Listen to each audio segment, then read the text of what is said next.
There's always a man that lives rent-free in the woman's mind. You see, the guy that lives rent-free in her mind is the guy that didn't try too hard.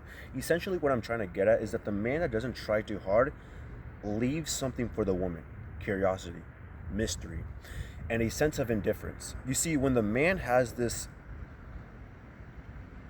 asset of not overselling himself, having this asset of knowing how to remain content, there's just something that the woman can't really grasp.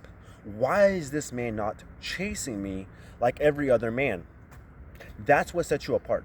Second of all, this energy is also rare. So, like I told you earlier, most men don't do this, but when you're a man who can apply this, when you're a man who can, of course, listen more, right? You're still asking the right questions to keep the conversation, the ball rolling. But when you can be more so of the observer, when you're more so taking the listener position, she's then taking you more seriously.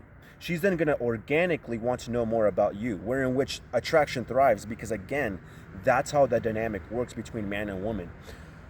When she gets this energy off you as a man, my G, when you have that calm sense, right? When you have that ability of, again, not doing too much, she will cling on to you.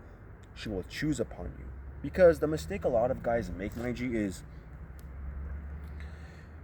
when they approach the girl, right? They do a good job, right? Nothing bad about that. They go on the date with her, but the thing is that on the date, the guy, or even on texting, right? He might have not even land a date because maybe he's speaking too much. Maybe he's not even trying to close the date, right? He's more so just sending memes, maybe sending messages that have no real coherence or any sort of structure towards an objection, right?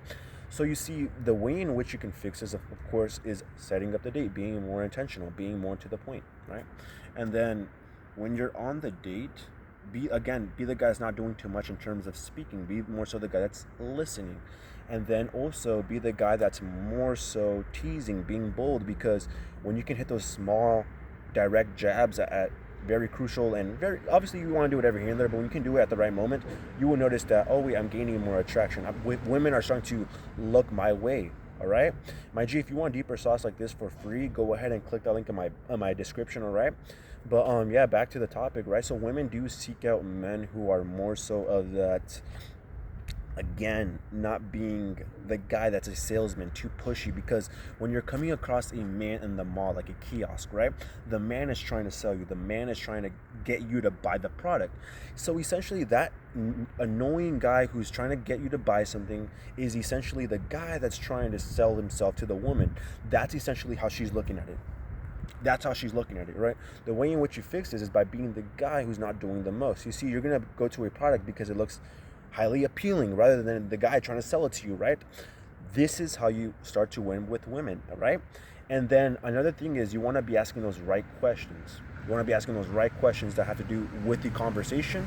And then you, again, that's how you start getting her to speak up. Because when women start to speak up, she then starts to confide in you. She then starts to, trust in you, okay? This is how you develop high level attraction with women, my G. If you want to get deeper game like this, if you want to get deeper sauce, my G, go ahead and follow my socials on TikTok and Instagram. And on there, my G, I have a weekly call program where I do weekly calls with my students and help them get deeper game and insights to become an attractive man in 2025 and attracting the women that they truly want. If you want access to that, again, just check out the socials and get the offer from there. But yeah, bro, if you'll also notice that when you're a guy that is in a position where you're submissive, right? Because you're trying to sell yourself via validation, via courtesy, and trying to and also accepting the disrespect sometimes, you will notice that you're not gaining very high quality women. You're not gaining them. Why? Because again, you're being too needy. And not only that, you might be inspiring bad behavior in her because you're allowing it to exist. You're actually inspiring it because of your character. When you're a man who can put your foot down, when you're a man who can start moving in this manner, you will start to have more success with women. You will start to change the game. You will start to flip the script, right? Hope this video helped. Peace out.